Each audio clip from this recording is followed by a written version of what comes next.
नमस्कार साथियों, मेरा नाम है आर के सिंह। संस्कृति पीसीएस यूट्यूब चैनल पे आप सभी का स्वागत है। आज हम जिस न्यूज की चर्चा करने वाले हैं ये जुड़ती है आलू की फसल से, आलू की पैदावार से। आलू एक महत्वपूर्ण सब्जी है, खासतौर पे भारत में, जो कि जमीन में उत्पादित की जाती है, क्योंकि ये मिट्टी में ही इसका कहें तो एक तरह से ग्रोथ होता है और इसका तना बाहर होता है और इसकी जो फसल है वो मिट्टी के अंदर ही उत्पन्न होती है।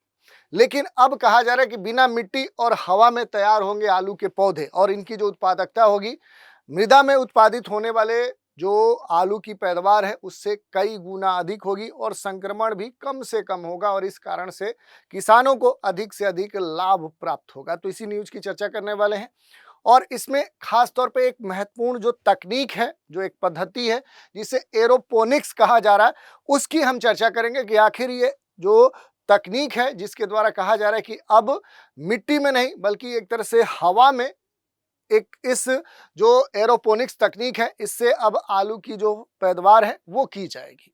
तो इसी न्यूज की चर्चा करेंगे, इससे जुड़े हुए जो भी अहम पहलू हैं उन पर हम बात करेंगे। अब देखिए, न्यूज क्या है कि बिना मिट्टी हवा में तैयार हो रहे आलू के पौधे और एरोपोनिक्स जो पद्धति है उस पद्धति से एक पौधे में 60 से ज्यादा जो आलू हैं वो लगेंगे। आप देखे होंगे कि जैसे आप मृदा में पौधा लगता है, ऊपर तना होता है आलू का और यहाँ पर मिट्टी में बहुत सारे जो आलू होते हैं वो यहाँ पर देखे जाते हैं। लेकिन अब उसके ठीक उल्टे क्या है कि मिट्टी के बगैर, बिना मिट्टी के आलू का उत्पादन किया जाएगा और इसमें कहा जा रहा है कि इस पद्धति में जो एरोपोनिक्स है, इस पद्धति में एक ही पौधे में 60 से अधिक आलू उत्पन्न किए जा सकते हैं, जो कि सामान्य स्थिति से काफी अधिक माने जा रहे हैं और इससे किसानों की जो आय है वो पहले से कई गुना बढ़ जाएगी। कहाँ से ये न्यूज आ रही है? तो ये इंदौर से आ रही है। इंदौर में खासतौर पे एरोपोनिक्स जो पद्धति है, इस तकनीक से वायरस फ्री हाई प्रोडक्टिव आलू के जो बीज हैं उनका जो प्रोडक्शन है वो शुरू हो चुका है और एक पौधे में देखें तो उसकी जड़ों में जो पारंपरिक तौर पे जो 5 से 6 ही आलू उत्पादित होते हैं उनकी जगह पे 60 से 65 जो आलू है, यानी लगभग 10 गुना जो प्रोडक्शन है वो आलू का बढ़ जाएगा, ऐसा कहा जा रहा है। जो बीज उत्पादित किया जा रहा है वो पूरी तरह से वायरस मुक्त होने के कारण उसमें अब कीटनाशक या फिर जो दवा का इस्तेमाल है वो एकदम से कम करना होगा, जिस कारण से इसकी उत्पादन की जो लागत है वो कम हो जाएगी। और ये न्यूज़ कहाँ से आ रही है? तो ये इंदौर से आ रही है। इंदौर में आप देखेंगे तो इंदौर कृषि जो कॉलेज है वहाँ पर अल्ट्रा जो मॉडर्न जो एरोपोनिक्स लैब है वो स्थापित किया गया है और इससे पहले ऐसी लैब ग्वालियर और सीहोर में भी संचालित की जा चुकी है। और ये जो टॉपिक है आपके अगर सलेबस की बात करेंगे कि आखिर आपके सलेबस से कहाँ से ये जुड़ता है, तो जीएस के पेपर 3 में एग्रीकल्चर जो इनोवेशन है, फूड सिक्योरिटी है, सस्टेनेबल जो एग्रीकल्चर है या एग्री जो इंफ्रास्ट्रक्चर है, डबलिंग जो फार्मर्स इनकम है उससे जुड़ता है। पीटी में देखेंगे टेक्नोलॉजी इन एग्रीकल्चर सेक्टर या फिर कह सकते हैं सॉइललेस जो कल्टीवेशन है, प्लांट डिजीज या फिर स्कीम्स और केस स्टडी से भी ये टॉपिक जुड़ता है। तो ये अहम हो जाता है न्यूज। अब बात करेंगे इससे जुड़े हुए कुछ महत्वपूर्ण बिंदुओं की। ये जो पूरी तकनीक है, ये जो पद्धति है, ये खास तौर पे चर्चा में है क्योंकि किसानों को ये आलू जो उत्पादित करेगी ये पूरी तरह से वायरस फ्री होगा। इस वजह से उनकी जो पैदावार है वो लेने में जो किसानों को बहुत सारा जो परंपरागत आलू का पैदावार उत्पादित किया जाता है उसमें जो कीटनाशक हैं, दवाएं हैं, ये जो छिड़कने की जरूरत पड़ती है, यूज करने की जरूरत पड़ती है, जो पेस्टिसाइड्स हैं, इनका लागत जो आएगा वो कम हो जाएगा। और ये जो बीज इंदौर में उत्पादित किया जा रहा है, ये जो बीज है बाजार यानी कि किसानों को किसानों के हाथ तक पहुंचने में थोड़ा सा समय लगेगा, लेकिन इस बीज से किसानों को लगभग 10 से 12 गुना अतिरिक्त जो लाभ है वो प्राप्त होगा। और ये कहाँ पर इसकी स्टार्टिंग हुई है? तो अभी लेटेस्ट जो आ रही न्यूज वो इंदौर स्थित कृषि कॉलेज से आ रही है। तो ये महत्वपूर्ण है। अब थोड़ा सा अगर इस पद्धति के बारे में थोड़ा सा संक्षिप्त रूप से देखें कि एरोपोनिक्स जो तकनीक है वो है क्या, तो ये मिट्टी रहित एक तकनीक है, सॉइललेस कल्टीवेशन टेक्निक है।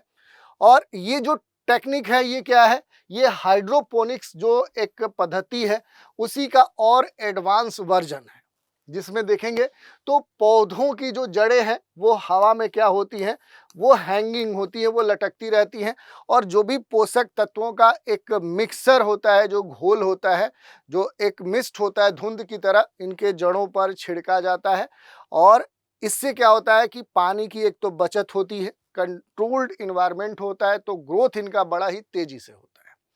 और इससे किसानों को खास तौर पे लाभ होने वाले हैं। बीज सस्ता हो जाएगा, दवाइयों पर खर्च नहीं होगा, बचत होगा, उनकी आय जो है वो बढ़ जाएगी। तो इसके लाभ भी बहुत सारे हैं। अब अगर हम बात करें कि जो एरोपोनिक जो पद्धति है, इससे तैयार जो बीज हैं, ये कहा जा रहा है कि पूरी तरह से क्या होंगे, ये वायरस संक्रमण से मुक्त होंगे। एरोपोनिक्स जो यूनिट है, इसके प्रभारी जो हैं, उनका यही कहना है कि ये जो बीज हैं जो तैयार किए जा रहे हैं, ये इस तरह के किसी भी वायरस संक्रमण से पूरी तरह से क्या होंगे, मुक्त होंगे। और उत्पादन के लिए ये ज़्यादा अब उपयोगी होंगे। खेतों में लगाते ही बीज के संदर्भ में जो पहले रोग की एक समस्या होती है आलू के उत्पादन में, उससे कहीं ना कहीं मुक्ति मिल सकती है। और 5 स्टेप में इसका जो कहीं ना कहीं देखें तो जो तैयार किया जा रहा है आलू का बीज, उसमें अलग अलग स्टेप वाइज स्टेप इसकी पूरी प्रक्रिया की गई। जैसे स्टेप 1 में पौधे को या पौधे के जो भी स्टेम्स हैं, उनको सबसे पहले कांच के फ्लास्क में 3 माह तक पानी और पोषक तत्वों के साथ रखा जाता है। अगले चरण में क्या होता है कि इसमें बहुत छोटी छोटी जो पत्तियां हैं वो आने के बाद इसे नेचुरल एयर और वाटर में विकसित करने के लिए लाल मिट्टी में शिफ्ट किया जाता है। और उसके बाद 40 दिनों तक आप देखेंगे कि 40 दिन के बाद इसे एरोपोनिक सेक्शन में शिफ्ट कर दिया जाता है। और इस सेक्शन में जड़ें जो होती हैं वो नीचे हौद नुमा जो गलियारे हैं उसमें लटकती हैं। और चौथे चरण में आप देखेंगे जो एरोपोनिक सेक्शन है, उसमें लगाने के बाद पौधे की जो जड़ें हैं, उन जड़ों को समय समय पर पानी और पोषक तत्व का जो छिड़काव है उसके जरिए किया जाता है। और अंतिम चरण में आप देखेंगे कि 3 माह तक इसकी देखभाल की जाती है। तब तक इसमें आलू निकल आते हैं और इनका जो आकार है वो कंचे के बराबर होता है। तब इन्हें हटाकर क्या किया जाता है, स्टोर कर लिया जाता है, भंडारण कर लिया जाता है। और इंदौर के लिए कहा जा रहा है कि ये महत्वपूर्ण है। और इंदौर का जो भी मॉडल है वो अहम भी हो जाता है, क्योंकि वहाँ पर अगर देखेंगे तो इस कारण से जो उत्पादन है वो कई गुना बढ़ सकता है प्रति वर्ष। मालवा निमाड़ वाला जो पूरा क्षेत्र है, वहाँ पर आलू का उत्पादन बहुत तेजी से हो सकता है। 1 डिस्ट्रिक्ट 1 जो प्रोडक्ट की जो योजना है, उसके तहत इंदौर को सेलेक्टेड जो क्रॉप है वो आलू किया गया है। तो शुगर फ्री आलू का भी उत्पादन बढ़ सकता है और इससे जो निर्यात क्षमता है वो भारत की बढ़ सकती है। अभी वर्तमान में देखेंगे तो आलू की जो उत्पादन करने की जो एक तकनीक है परंपरागत, उसमें क्या है कि जो लागत आती है वो कई गुना अधिक आती है, क्योंकि इसमें बीज, दवा, खाद, निराई, मजदूरी या अन्य जो खर्चे हैं वो भी इसमें शामिल हो जाते हैं। और कई बार उत्पादन इतना कम होता है कि किसान हतोत्साहित हो जाते हैं। तो इस तरह की समस्याओं के निदान के लिए क्या किया गया है कि ये जो तकनीक है ये आलू के उत्पादन के लिए विकसित की गई है। और आलू में अगर आम बीमारियों की बात करेंगे तो बहुत तरह के रोग होते हैं, जैसे झुलसा रोग एक महत्वपूर्ण रोग है। रोगजनक अगर बात करेंगे तो अल्टरनेरिया जो सोलनी है, ये इसका महत्वपूर्ण कह सकते हैं। और लक्षण क्या होते हैं कि पत्तियों पर धब्बे आपको देखने को मिलेंगे, तना धीरे धीरे पतला होने लगेगा, गलने लगेगा, पूरी फसल खराब हो जाती है। लेकिन ऐसी जो समस्या है वो एरोपोनिक्स टेक्निक में नहीं देखने को मिलेगी। एक और रोग होता है, मोड़क रोग होता है। रोगजनक जो होता है वो सोलेनम वायरस होता है। पत्तियां एकदम पीली हो जाती हैं, मुड़ जाती हैं, सिकुड़ जाती हैं, गिरने लगती हैं। एक और रोग होता है बैक्टीरियल रोग, जो सड़न रोग कहते हैं। रोगजनक क्या होता है, बैक्टीरियल इन्फेक्शन होता है। पौधा छोटा हो जाता है, मुरझा जाता है, जड़ से शीर्ष तक इन्फेक्शन हो जाता है। एरोपोनिक्स बीज से ऐसी समस्याएं नहीं होंगी। और भारत में अगर हम बात करें कि इस तरह के जो भी एरोपोनिक्स जो तकनीक है, इसकी अगर बात करें तो भारत में इस तरह के जो भी एरोपोनिक जो खेती है, जो फार्मिंग है, 1 दशक में कृषि में एक क्रांतिकारी जो बदलाव है वो लाने वाली है। और सबसे महत्वपूर्ण जो तकनीकें हैं कृषि की, उसमें अब ये शामिल है, क्योंकि ये पहले से जो भारत में हाइड्रोपोनिक्स जो खेती है उसी का एक एडवांस रूप कह सकते हैं। और इन दोनों में महत्वपूर्ण तकनीक में एक बात समान है कि दोनों में क्या किया जाता है कि मिट्टी का इस्तेमाल नहीं होता, यानी मिट्टी रहित उत्पादन किया जाता है। एरोपोनिक जो कृषि है, ये तकनीक जो आई है ये विश्व स्तर पे बेहद लोकप्रिय हो रही है। भारत में एरोपोनिक्स को अपनाने की जो गति है वो जरूर स्लो है, लेकिन धीरे धीरे इसमें विकास हो रहा है। और जो स्पीड कम है उसके पीछे जो कारण है वो सबसे महत्वपूर्ण है, पूंजी की कमी। पूंजीगत जो निवेश है वो कम है। तकनीकों के बारे में जो किसान है या उनके जो भी खेती करने वाले लोग हैं, उनके पास इसकी जानकारी कम है। अगर थोड़ा सा इस खेती के बारे में हम देखें कि जो एरोपोनिक्स खेती है ये है क्या, तो एरोपोनिक जो खेती है ये एक तकनीक है और इस तकनीक में आप देखेंगे कि मिट्टी का उपयोग किए बिना हवा या एक तरह से मिस्ट के माध्यम से पौधे उगाए जाते हैं और इस विधि में पौधे की जड़ जो होती है वो हवा में हैंग होती रहती है, लटकती रहती है और पोषक तत्व जो है वो घोल जो होता है, मिस्ट होता है, वो सीधे उनकी जो रूट्स होती हैं उन पर छिड़का जाता है। एरोपोनिक्स का जो मुख्य लाभ है वो पानी की बचत और पोषक तत्वों का सबसे कुशलतम जो उपयोग है वो उस रूप में किया जाता है ताकि बूंद बूंद का इस्तेमाल हो सके।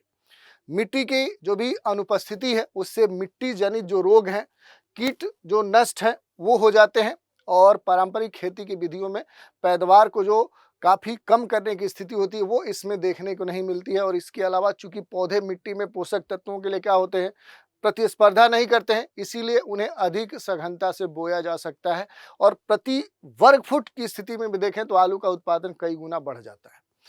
ये खेती कैसे काम करती है तो आप देख सकते हैं कि तरीका क्या अपनाया जाता है। तो एरोपोनिक्स खेती में हम मिट्टी का उपयोग करते ही नहीं, इसके बजाय हम पौधों को एक विशेष बॉक्स में हवा में क्या करते हैं, लटकाते हैं और पौधों की जो जड़ें हैं वो जमीन में होती नहीं है, हवा में हैंग रहती हैं, लटकी रहती हैं। एरोपोनिक खेती में एक विशेष प्रकार के पानी का निर्माण किया जाता है जो पोषक युक्त होता है, पौधे के लिए पोषक तत्वों से भरपूर होता है। फिर हवा हम क्या करते हैं कि उस पोषक तत्व को जो पानी है उसको इसकी लटकती हुई जड़ों पर क्या करते हैं, हम छिटकते हैं। तो इस तरह से क्या होता है कि यहाँ पर मिट्टी ना होने के कारण कोई भी कीड़ा मकोड़ा या बीमारी का खतरा ही नहीं होता है, हम चीज़ों को अपने हिसाब से कंट्रोल कर सकते हैं। तो ये एक फ़ायदा देखने को मिलता है और इसी कारण से आप देखेंगे तो एरोपोनिक खेती के बहुत सारे लाभ हैं, जैसे पानी की लगभग 90 to 95% बचत हो जाती है, मिट्टी जनित जो रोग हैं उनका लगभग शून्य की स्थिति देखने को मिलती है, हाई डेंसिटी जो प्लांटेशन है वो पॉसिबल हो सकता है, कंट्रोल इन्वायरमेंट किया जा सकता है, सीजनल जो डिपेंडेंसी है कि इस मौसम में ही आलू बोया जा सकता है वो भी खत्म हो सकता है। पौधे तेजी से ग्रोथ करते हैं, क्वालिटी यूनिफॉर्म होती है, ऐसा नहीं कि कहीं बहुत ज़्यादा है कहीं कम है। और अर्बन और कह सकते हैं कि वर्टिकल जो फार्मिंग है उसके लिए भी ये आइडियल हो जाता है। लेकिन इसके कुछ नुकसान भी हैं, जैसे हाई इनिशियल जो कैपिटल जो कॉस्ट है कि इसमें निवेश की लागत बढ़ जाती है, स्किल्ड मैन पावर होना चाहिए, अवेयरनेस होना चाहिए, हाई डिपेंडेंस ऑन इलेक्ट्रिसिटी यानी जल की आवश्यकता होगी और वो कैसे होगी, तो इसके लिए इलेक्ट्रिसिटी चाहिए, बिजली चाहिए, रिस्क ऑफ पंप फेलियर कि पंप सही तरीके से काम होना चाहिए, सही तरह की मशीनों का इस्तेमाल होना चाहिए, नहीं तो उनके फेल होने से बड़ा नुकसान हो सकता है। और तेज संक्रमण भी देखा जा सकता है कि अगर स्प्रेड थ्रू मिस्ट जो भी इसमें पोषक युक्त जो जल है अगर वो संक्रमित हो गया तो फिर फसल भी संक्रमित हो सकती है। वाटर की क्वालिटी बहुत मैटर करती है क्योंकि उसी से सारा इसका ग्रोथ होता है और सभी फसलों के लिए अभी भी देखें तो ये जो तकनीक है एरोपोनिक, ये तकनीक अभी सभी फसलों के लिए सही नहीं है। तो इस तरह की जो अभी समस्याएं हैं, जो लिमिटेशन है उस तरह की खेती पद्धति में देखने को मिली है। भारत में जो एरोपोनिक्स का जो एक विस्तार है वो महत्वपूर्ण तौर पे देखेंगे तो कर्नाटक, महाराष्ट्र, एमपी, दिल्ली, एनसीआर वाले क्षेत्र में आपको देखने को मिल सकती है। यहाँ पर तेजी से जो एरोपोनिक्स जो तकनीक आधारित जो कृषि है वो देखने को मिल रही है और इसी कारण से कहा जा रहा है कि आगे जो भविष्य है वो बेहतर है। और इसमें क्या है कि अवसंरचनात्मक स्तर पे, अवेयरनेस के स्तर पे, स्किल्ड के स्तर पे अगर सही तरीके से इसे प्रभावी तरीके से लागू किया जाता है तो आने वाले समय में ये जो पद्धति है देश में अलग अलग फसलों की जो तस्वीर है वो बदल कर रख सकती है। तो इस तरह से हमने एरोपोनिक्स जो पद्धति है और इससे उत्पादित होने वाले जो बीज हैं उनसे जुड़ी जो न्यूज़ थी उस पर हमने बात कर ली। इसी पर आधारित एक प्रश्न है, एरोपोनिक्स के संदर्भ में निम्नलिखित कथनों पर विचार कीजिए। इसमें पौधों की जो जड़ें हैं वो मिट्टी में होती हैं, इसमें पोषक तत्वों का घोल धुंध के रूप में जड़ों पर छिड़का जाता है, इसमें मिट्टी जनित जो रोग हैं उनका खतरा बहुत कम होता है। इसमें से सही कौन से कथन है वो चुनना है और इसके लिए कूट दिया गया है। ए विकल्प है केवल दूसरा कथन सही है, बी है 2 और 3 दोनों सही है, सी है 1 और 2 सही है और डी है 1, 2 और 3 यानी कि तीनों कथन सही है। अब इसमें सही जो विकल्प है वो आपको चुनना है और वो आप हमें कमेंट के माध्यम से भेज सकते हैं। तो आज के एपिसोड में इतना ही। आप सभी हमारे साथ बने रहें, इसके लिए धन्यवाद।